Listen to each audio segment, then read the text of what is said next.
Elias Ward never planned to get mixed up in alien royal politics.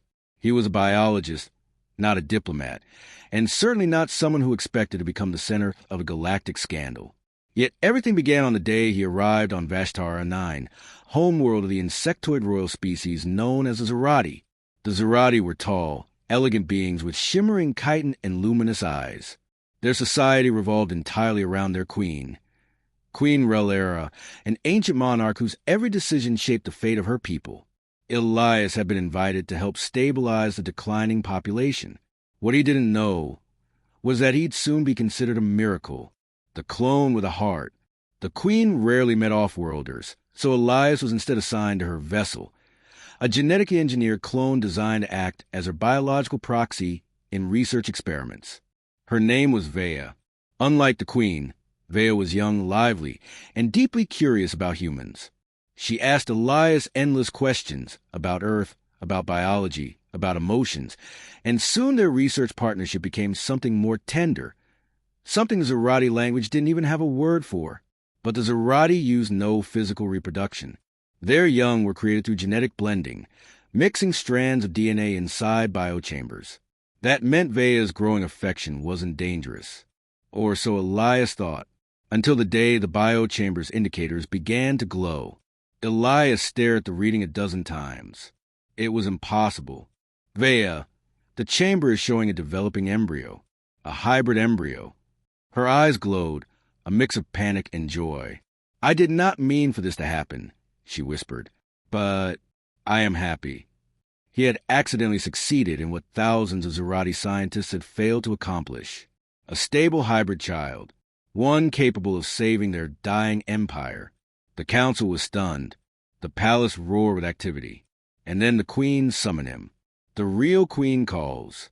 Queen Relera was enormous, almost 7 feet tall, her royal carapace patterned with glowing gold. Her voice vibrated through the throne chamber like a chorus. You have achieved what our greatest geneticist could not, she declared. You have given my clone a hybrid child, a strong child, a future. Elias bowed, unsure what else to do. Then came the words that nearly made his heart stop. For the survival of the Zerati, I, too, must create a hybrid heir with you. Elias felt the room spin. My queen, wait. Vea didn't. There wasn't we didn't intend. The queen raised a hand. A soft, resonant hum filled the chamber. You misunderstand the nature of our reproduction, human. No physical act is required. I ask only for your genetic cooperation. The method is safe. The process is ceremonial. Elias swallowed hard. So you want a sample? Not merely a sample, she replied. A bond. The act of genetic melding requires emotional alignment, connection, understanding. That explained why Vea, who would love him, created such a stable embryo. And now the queen needed the same bond. The clone's fear. When Vea learned of the queen's decision, she trembled with fear. She does not understand emotions, Vea whispered. To her, a bond is something mechanical. But to you it is real, and she will not care what it does to your heart. Elias took her hands. I won't leave you, but I can't let your species die. If the queen needs help, I'll help. Vea looked down. And what of our child? When the queen has her own hybrid heir, will ours matter? Elias didn't have an answer. The queen's test, before any genetic merging could take place. Tradition demanded Elias undergo the 3 trials of worthiness. The trial of mind. He faced a psychic simulation of the Zerati's darkest hour, war, extinction, betrayal, and had to show that humans could remain loyal even under immense pressure. The trial of spirit. He stood in the echo caverns, where ancient Zerati queens left behind their harmonic memories. The psychic voices tested his courage and exposed his fears. The trial of truth. The queen herself confronted him, demanding to know his intentions.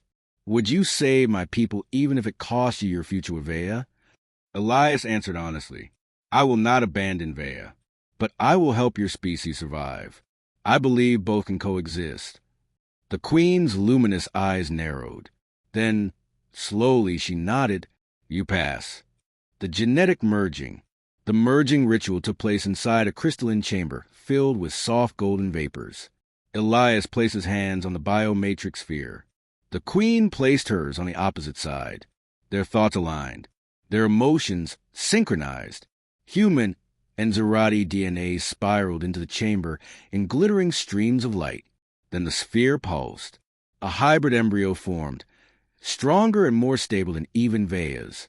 "It is done," the queen announced. "This child will secure the future of the throne." Elias exhaled, shaking, not from fear, but from the weight of what he just changed forever. The aftermath. When Vea greeted him afterward, she didn't look angry. She looked proud. "You saved us," she whispered. "Both of you." "But where does this leave us?" he asked. She took his hand and placed it gently on the small, glowing chamber that held their child. "Where it always has," she said, "with our family." As time passed, something unexpected happened. The queen began protecting Vea's child as fiercely as her own. To her, both hybrids were royal heirs, siblings destined to reshape the empire. And Elias? He became known as a dual father of the Zerati, a bridge between two worlds, respected by the queen and cherished by Vea. The end and the beginning. Two hybrid heirs grew under one empire. One from the queen, one from her clone, both carrying the traits of the reckless human who changed alien history forever. And for the first time in centuries, the Zerati had a future.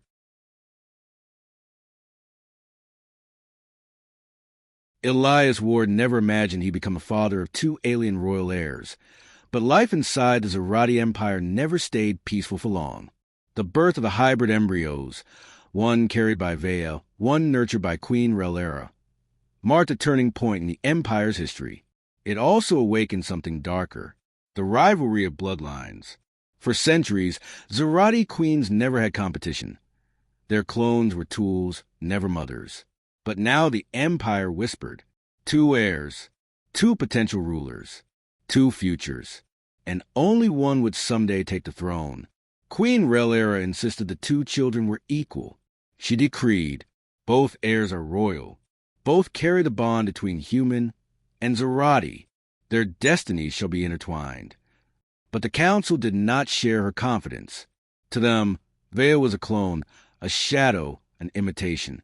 Her child, in their eyes, was a genetic accident, and the whispers began. The true heir comes from the queen herself. The clone's child is dangerous.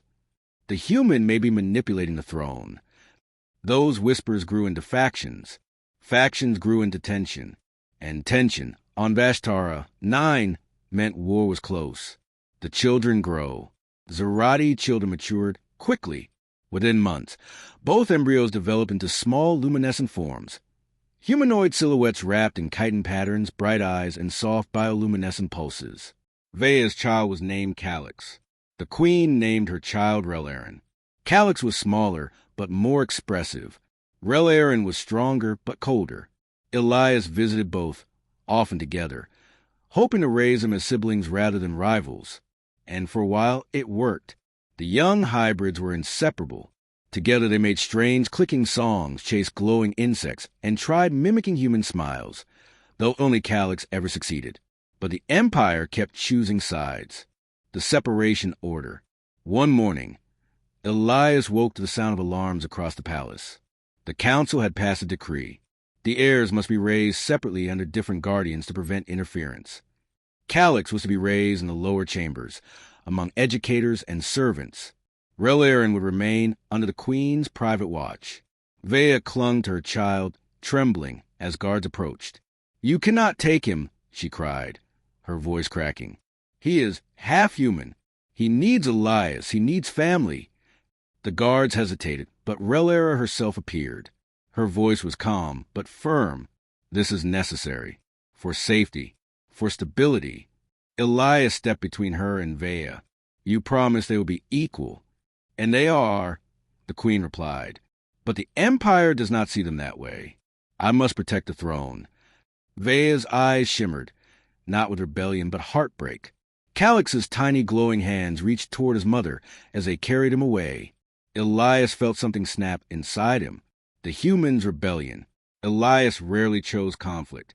But that day, he confronted the queen directly in her throne room. You're splitting them apart because you're afraid.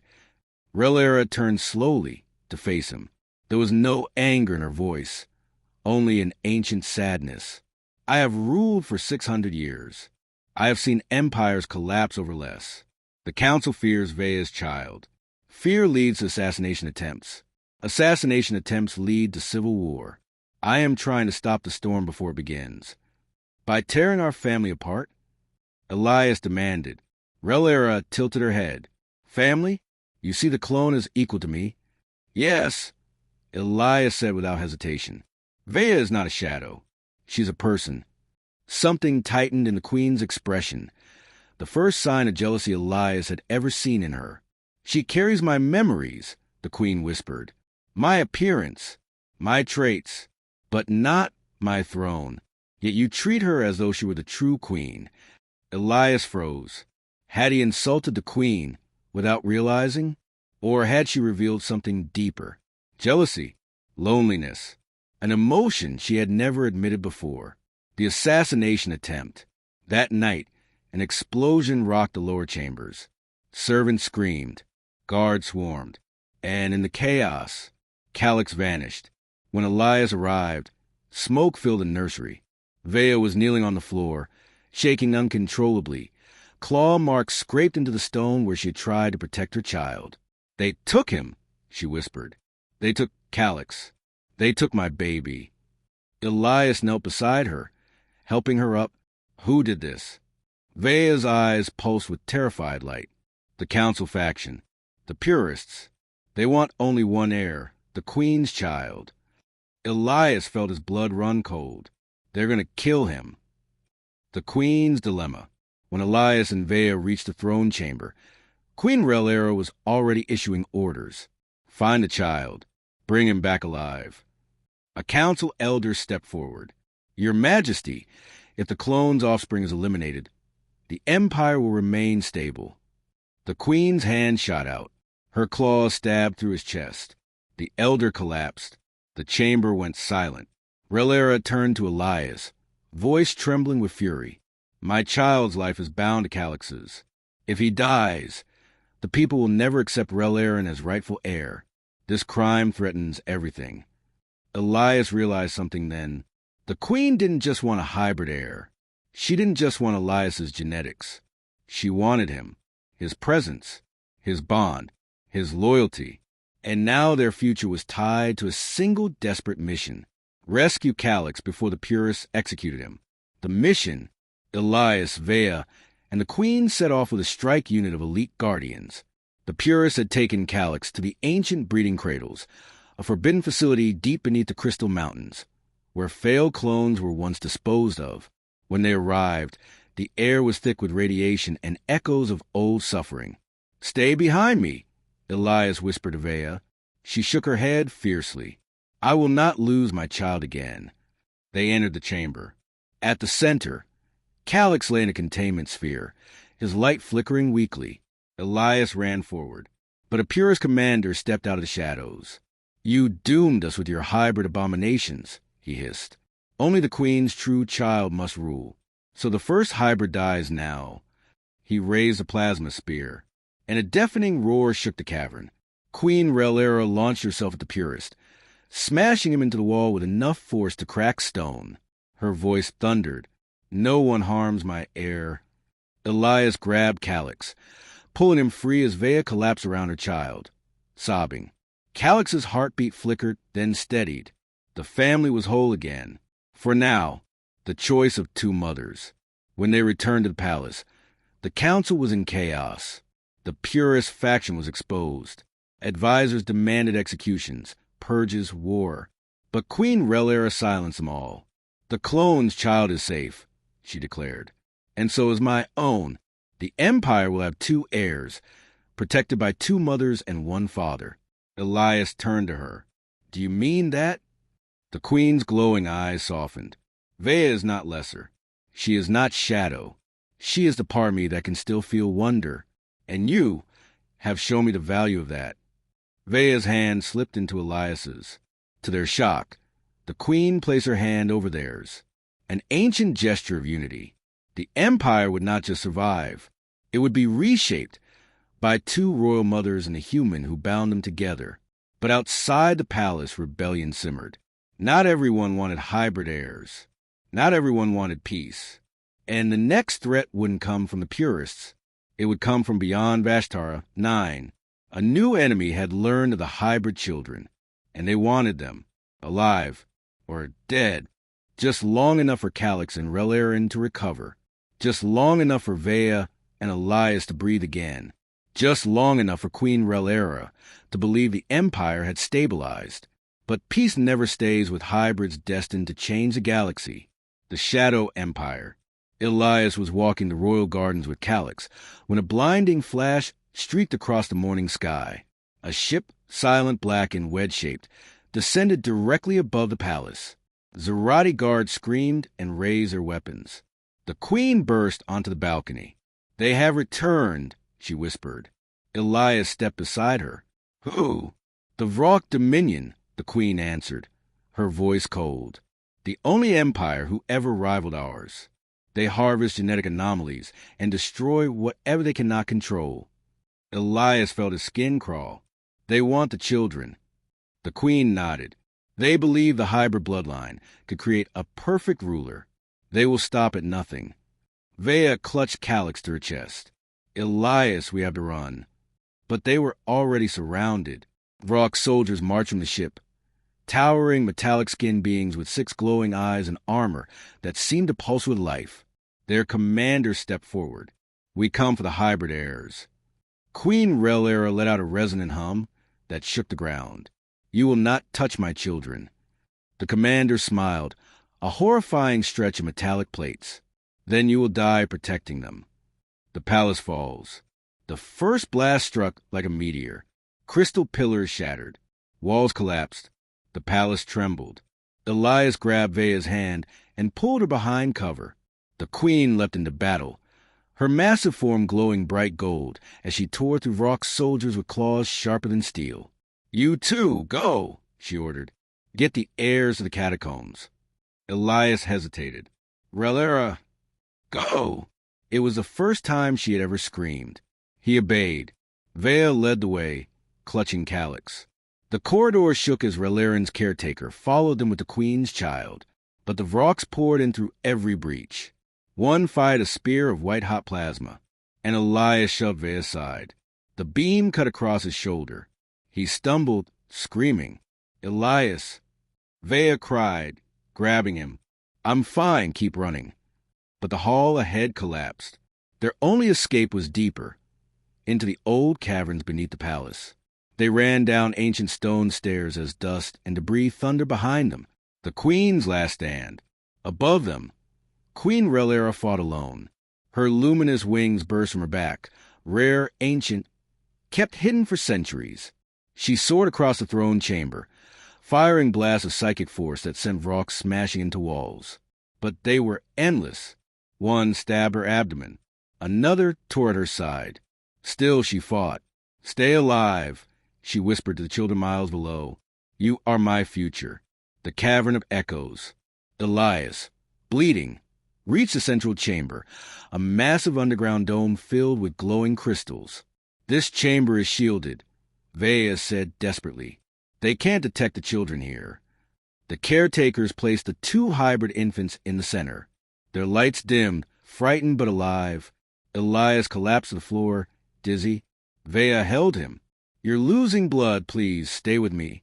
He smiled weakly. "I'm not dying today. You still need me." But then the cavern ceiling shook. Dust rained down.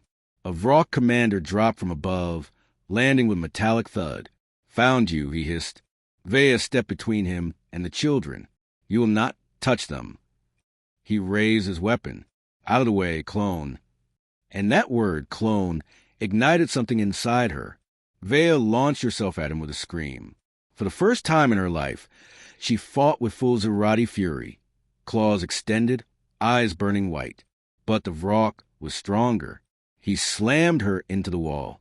Elias forced himself up, staggering toward them. "Hey!" The Vrock turned, and Elias fired a stolen plasma pistol directly into his face. The commander collapsed in pieces. Vea fell into Elias's arms, shaking. But their victory was short-lived. A dozen Vrock signatures appeared at the cavern entrance. They were surrounded. Calix and Relaren cried softly, glowing in fear. Elias stood weakly, raising the pistol. Vea joined him, broken but unyielding. "We fight," she whispered. But then a thunderous roar filled the caverns. The queen returns. Queen Relera crashed down through the ceiling, wings shredded, body bleeding golden ichor. She landed between her family and the Vrock troops. "You will harm no one," she growled. The Vrock commander laughed. "You are dying, queen. Move." Relera lifted her head, eyes blazing like suns. "Then I die protecting my children." She unleashed a psychic blast so powerful it cracked the cavern. Vrock soldiers flew across the chamber. Stone walls collapsed. Light erupted from her body like a supernova. When it cleared, the Vrock were gone. The queen lay on her knees, trembling. Elias ran to her. "Relera, stay with us." She looked at him, vision fading. "Elias, I am old, too old for this battle. My time was ending long before you arrived." Vea knelt beside her. "You cannot leave us, please." The queen gently touched Vea's face, her clone, her mirror, her sister. "You will raise them," she whispered. "Together, the two mothers, the human father. No throne has ever had such strength." Her gaze shifted to the children. "To my heirs, forgive me. Rule wisely, rule gently." Her golden light dimmed. Her wings faded. Her body grew still. Queen Relera, monarch of 6 centuries, was gone. The new royal trinity, Elias, Vea, and the caretakers carried the queen's body to the surface after the Vrock ship fled. The empire mourned, but not with despair, with renewed purpose. At the queen's final decree, written before the battle, Vea would rise as regent mother. Elias would be protector of the heirs. Calix and Relaren would grow not as rivals, but as co-rulers. 2 heirs, 1 throne, a united future. And so began the reign of the twin dynasty, the first of its kind, a hybrid empire born from love, loyalty, and sacrifice, and guarded forever by the human, who changed their destiny. The end.